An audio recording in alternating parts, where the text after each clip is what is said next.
নতুন সপ্তাহের জন্য পিতা ঈশ্বরের ধন্যবাদ দিই। পবিত্র বাইবেল ইফিসীয়দের প্রতি সাধু পৌলের পত্রের 6 অধ্যায় 14 থেকে 15 পদ আমরা দেখতে পাই সাধু পল বলেন, অতএব সত্যের কটিবন্ধনীতে বদ্ধকটি হইয়া ধার্মিকতার বুকপাটা পড়িয়া এবং শান্তির সুসমাচারের সুসজ্জতার পাদুকাচরণে দিয়া দাঁড়াইয়া থাকো। পবিত্র আত্মার সহভাগিতা প্রার্থনা করি বিষয়টি বোঝার জন্য। আমরা খ্রিস্ট বিশ্বাসীরা যখন প্রভু যিশুকে আমাদের পরিত্রাতা রূপে বিশ্বাস করেছি, তখন প্রথমে আমাদের জীবনে আক্রমণ করবে শয়তান। কারণ পিতা যেমন চান যে কোনো আত্মা নষ্ট না হোক, ঠিক তেমন পাপাত্মা বা শয়তানও চান যেন কোনো আত্মা প্রভু যিশুকে না জানতে পারে, তাকে গ্রহণ না করতে পারে। সে চায় পৃথিবীর মত্ততায় প্রত্যেকটা আত্মা, প্রত্যেকটা হৃদয়, মন যেন ভেসে যায়। তাই প্রভু যিশুকে বিশ্বাস করলে যে আমাদের জীবন সরল সহজ হয়ে যাবে তা কিন্তু নয়। কিন্তু যখন প্রভু যিশুকে আমরা বিশ্বাস করি, পবিত্র আত্মার শক্তিতে আমরা যে কোনো সমস্যা আমাদের জীবনে আসুক, প্রভু যিশু নামে সেই সকল সমস্যার ঊর্ধ্বে উঠতে পারি এবং জয়যুক্ত হতে পারি। তাই আমাদের জীবনে প্রভু যিশুর আসার সাথে সাথে, পবিত্র আত্মার আগমনের সাথে সাথে আমাদের মানসিক চাহিদা অর্থাৎ পার্থিব চাহিদা এবং আত্মিক চাহিদা অর্থাৎ প্রভু যিশুকে বিশ্বাস করে তার আজ্ঞা পালনের চাহিদার মধ্যে একটা যুদ্ধ লেগে যায়।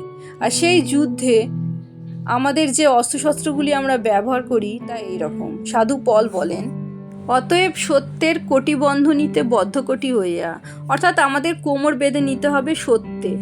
সত্য কি? বাইবেলের বাক্যই সত্য, যা পিতা ঈশ্বরের মুখ নির্গত, প্রভু যিশুর মুখ নির্গত বাক্য, যা আমাদের জীবনে এক একটা প্রতিজ্ঞা, যা আমাদের জীবনের জন্য আজ্ঞা। তাই সত্য বাক্য বলে, যিশুই পথ, সত্য এবং জীবন। আমাদের জীবনে যে কোনো প্রতিকূল পরিস্থিতি আসুক না কেন, কোনো মানুষের দ্বারা আসুক, অশান্তি হোক অথবা কোনো রোগে আমরা আক্রান্ত হই, দারিদ্রতা, বেকারত্ব, দুর্বলতা, যাই আমাদের জীবনে একটা অশান্তির সৃষ্টি করুক, আমাদের একটা এমন পরিস্থিতির মধ্যে নিয়ে চলেছে যা মনে হচ্ছে যেন আমাদের মৃত্যুচ্ছায়ার উপত্যকা, তখন মনের কোনো একটা কোণে কে একজন বলতে থাকে যে আমাদের জীবনের কোনো কিছু হবে না, আমাদের এইভাবেই আমাদের জীবন শেষ করতে হবে প্রতিকূলতার মধ্যে দিয়ে, আমাদের জীবনে এই পৃথিবীতে কোনো আশা নেই বেঁচে থাকার। কিন্তু বাইবেলের বাক্য তা কখনো বলে না। প্রভু যিশুকে আমরা যখন বিশ্বাস করি, পবিত্র আত্মায় আমরা যখন পরিপূর্ণ, পিতা ঈশ্বর যখন আমাদের তার পুত্র সন্তান করে তুলেছেন, তখন অব্রাহামের যত আশীর্বাদ বাইবেলে আছে সব কিছু আমাদের। 91 গীতে পিতা ঈশ্বর বলেন দাউদকে, আমি দীর্ঘ আয়ু দিয়া তাহাকে তৃপ্ত করিব। আর যে আয়ু, দীর্ঘায়ু পিতা ঈশ্বর দান করেন তা কখনো রোগপূর্ণ, অসুস্থতাপূর্ণ হয় না। প্রভু যিশু আমাদের সকল রোগ, ব্যথা, যন্ত্রণা নিয়ে ক্রুশে আরোহণ করেছেন, এটাই সত্য। তাই আমাদের রোগের মধ্যে দিয়ে বা প্রতিকূল পরিস্থিতির মধ্যে দিয়ে যখন আমরা যাই, এই সত্যের ওপর আমাদের বিশ্বাস করতে হয়। তাহলে আমাদের কোনো দিনই শয়তান ঈশ্বরের পথ থেকে সরিয়ে নিয়ে যেতে পারে না, মনে প্রভু যিশুর ওপর সন্দেহ জাগাতে পারে না। তারপরে আমরা দেখি ধার্মিকতার বুকপাটা পড়িয়া। আমাদের অন্তর ধার্মিক নয়, আমরা জানি, কারণ আমরা মানুষ, আমরা পাপ করে ফেলি। পিতা ঈশ্বরও জানেন আমাদের পাপ থেকে ফেরার পথ নেই, তাই আমাদের বুক পাটা বা চেস্ট গার্ড পড়তে হয়। শয়তান যখন আমাদের দোষারোপ করে, এই যে মিথ্যে কথা বলার জন্য আমরা পিতা ঈশ্বরের অনুগ্রহ থেকে বঞ্চিত হলাম, অথবা কোনো পাপ করে ফেললে সে যখন বলতে থাকে আমি যোগ্য নই পিতা ঈশ্বরের সন্তান হয়ে ওঠার, তখন আমরা প্রভু যিশু সেই ধার্মিকতা গ্রহণ করি, সেই বুকপাটা পড়ে শয়তানের প্রতিরোধ করি। কারণ আমাদের ধার্মিকতার জন্য পিতা ঈশ্বর আমাদের তার সন্তান করে তোলেননি। প্রভু যিশুর রক্তে ধৌত হয়ে তার ধার্মিকতা গ্রহণ করে আমরা পিতা ঈশ্বরের সন্তান হয়ে উঠি। তাই আমাদের কাজ, ভুল, ভ্রান্তি, সকল কিছু পিতা ঈশ্বর যখন দেখেন, তিনি প্রভু যিশু সেই বুকপাটা দেখতে পান, সেই ধার্মিকতা দেখতে পান, আর দেখতে পান সেই সকল দোষ প্রভু যিশুর শাস্তি হিসেবে সেই ক্রুশে গ্রহণ করেছেন, এবং আমরা প্রভু যিশুর সেই ক্ষমা লাভ করেছি ক্রুশ থেকে তিনি যা দান করেছেন। পরবর্তী অস্ত্র শান্তি সুসমাচারের সুসচ্চতার পাদুকা চরণ দিয়া দাঁড়াইয়া থাকি।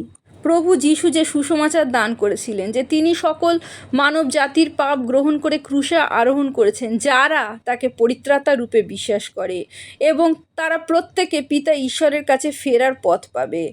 যে দূরত্ব সৃষ্টি হয়েছিল সেই আদমের পাপের জন্য, যে শত্রুতা সৃষ্টি হয়েছিল মানুষের সাথে পিতা ঈশ্বরে, সেই শত্রুতার অবসান হয়েছে।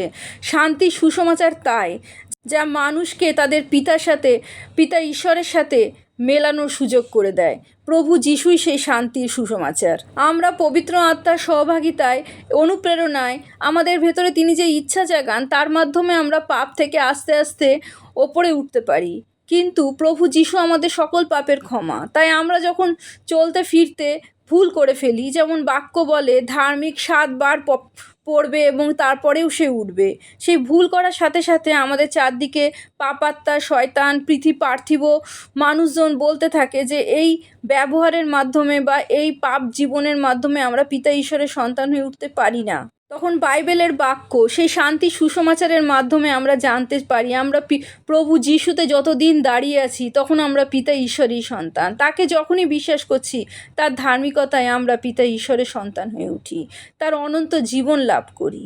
রোগ, অসুস্থতা, দুর্বলতা, প্রতিকূলতা, দারিদ্রতা, মলিনতা, এই সকল কিছুর মধ্যে এই অস্ত্রগুলি আমাদের প্রভু যিশুর ওপর বিশ্বাস করে দাঁড়িয়ে থাকতে, পিতা ঈশ্বরের ওপর নির্ভর করতে সাহায্য করে। আরও অস্ত্র যা পিতা ঈশ্বর আমাদের দান করেছেন বাইবেলের বাক্যে আমরা পাই, তা পরবর্তী আশীষকণায় আলোচনা করব।